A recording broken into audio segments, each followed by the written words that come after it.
Selamat bertemu kembali dengan saya di channel kita semua, Dewi Teknik PND. Sekarang mari kita bincang-bincang sedikit untuk membahas sekaligus memperbaiki showcase yang tidak dingin dengan lampu menyala, kipas menyala, tetapi di sini pada kompresor hanyalah ada bunyi cetak-cetak saja. Power sudah saya nyalakan, terdengar kipas menyala dan berputar, tetapi di sini tidak terasa hangat sama sekali pada kompresor. Nah, sekarang mari kita lihat, kita simak, kita periksa bersama-sama apa kerusakan dari showcase ini sehingga tidak bisa bekerja untuk menghasilkan dingin. Dan saya sedang berusaha untuk melepas beberapa komponen pendukung pada kompresor yang tadi diindikasikan rusak sehingga mesin atau unit tidak bisa bekerja. Dan perlu kita ketahui juga beberapa penyebab kerusakan dari showcase tipe ini yang cara kerjanya tidak jauh berbeda dengan kulkas satu pintu, yaitu pertama adalah dari termostat, dan yang kedua adalah komponen pendukung sekitaran kompresor, ketiga dari kompresor itu sendiri, dan yang keempat adalah dari freon akibat dari sirkulasi yang bocor. Nah, yang pertama tadi, jika kerusakannya dari sebuah termostat, maka dapat kita ketahui secara langsung dengan kasat mata dengan kita melihat berputar atau tidaknya sebuah kipas, karena jalurnya terhubung langsung secara paralel dengan jalur yang menuju sebuah kompresor. Dan yang kedua adalah komponen pendukung pada kompresor, yaitu satu buah overload, berikut satu buah IC PTC atau kebanyakan orang menyebutnya dengan sebuah relay. Kemudian yang ketiga adalah dari kompresor itu sendiri yang rusak sehingga sirkulasi tidak terjadi. Lalu yang keempat adalah dari freon yang tidak ada akibat dari jalur pemipaan yang sudah bocor. Nah, overload dan IC PTC sudah dapat saya lepas. Kemudian selanjutnya yang harus kita ukur adalah nilai resistansi dari sebuah kompresor, yaitu kutub C, kutub R, dan kutub S. Gunanya untuk mengetahui kompresor masih baik atau tidak, sekarang kita ukur RS dulu 270, kemudian CR 140, lalu CS 140. Kita ulang lagi pengukuran, harap dilihat dan disimak baik-baik. Di sini terlihat dan terukur pada kutub R dan S 270. Kemudian selanjutnya harus kita ukur juga adalah overload, karena terlihat sedikit retak dan masih tersambung, tetapi sebaiknya akan kita ganti juga overloadnya. Kemudian yang ini adalah IC PTC dan sebagian orang menyebutnya adalah relay. Kita akan ukur R dan S atau nilai resistansi dari IC PTC ini. Walaupun fisiknya masih bagus dan soketnya belum berkarat, tetapi ini sudah rusak dan akan kita buktikan dengan hasil pengukuran pada bimetal kontak atau IC PTC ini, atau disebut juga relay. Probe hitam adalah kutub R, kemudian probe merah adalah kutub S, dan terlihat seperti ini. Di apometer tidak ada resistansi sama sekali. Kita ukur ke bagian konektor atau pin juga tidak tersambung. Itu artinya yang rusak adalah bagian IC PTC ini.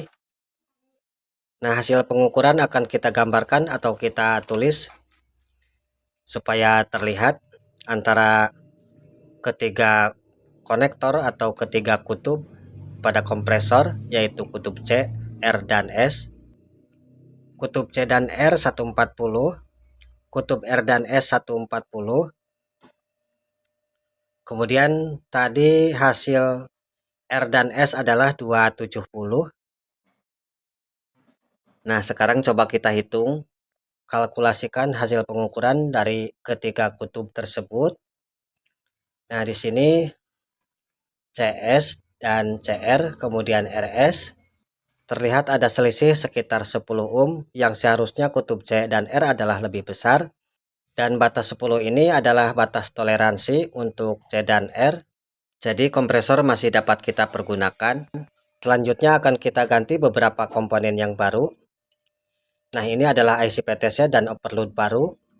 Kita akan ukur juga walaupun ini baru agar terlihat perbedaannya antara komponen baru ini dengan komponen yang sudah rusak tadi. Dan di sini terlihat dan terukur 140 nilai resistansinya. Kemudian yang ini yang rusak masih menempel pada kabel, tidak ada resistansi sama sekali. Nah, ini walaupun terlihat masih utuh bodinya tetapi sudah rusak. Akan kita lakukan pergantian pemain, mungkin dia sudah lelah ya. Nah, ini yang bekas, kemudian di tangan kanan saya adalah yang baru dengan kaki atau pin berwarna kuning. Kita pasang dulu di sini. Kemudian ini adalah bekasnya yang warna putih pada soketnya atau pada pinnya ya. Nah, ini overloadnya akan kita ganti juga karena terlihat sedikit retak. Tentu tidak bagus jika dipasang. Nah, ini yang baru terlihat dengan pin berwarna kuning. IC PTC dan overload kita ganti kedua-duanya. Akan saya pasang dulu.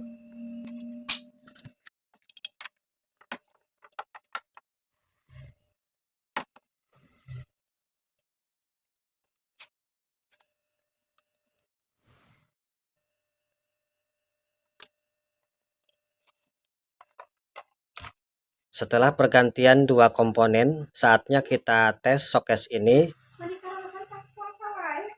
Kita pasang tang ampere dan akan kita lihat arus yang melewati dan terlihat di layar ini.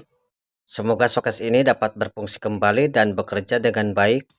Dan maaf, akan saya paskan dulu kameranya.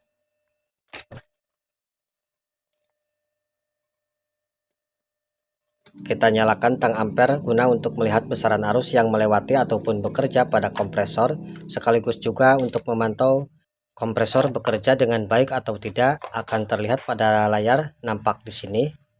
Kita colokkan steker. Nah, sudah terdengar menyala dan terlihat pada tang ampere ini start awal pada posisi 0,9 ampere dan akan semakin turun seiring dengan kompresi yang bekerja dan freon yang mengalir. Nah, di sini terasa anget. Itu artinya kompresor bekerja dengan baik dan akan kita raba pada pipa tekan atau pipa out pada kompresor menuju kondensor. Selanjutnya menuju filter, kemudian kapiler dan berakhir pada evaporator, kemudian masuk kembali ke dalam kompresor. Setelah beberapa menit, di sini kita lihat 0,7. Itu artinya kompresor sebenarnya bekerja pada sekitaran 7 ampere. Walaupun di sini pada nameplate terlihat adalah 1,1, tetapi ini biasanya tidak dapat kita jadikan untuk acuan. Di sini 1,1, sedangkan di kompresor adalah 0,7.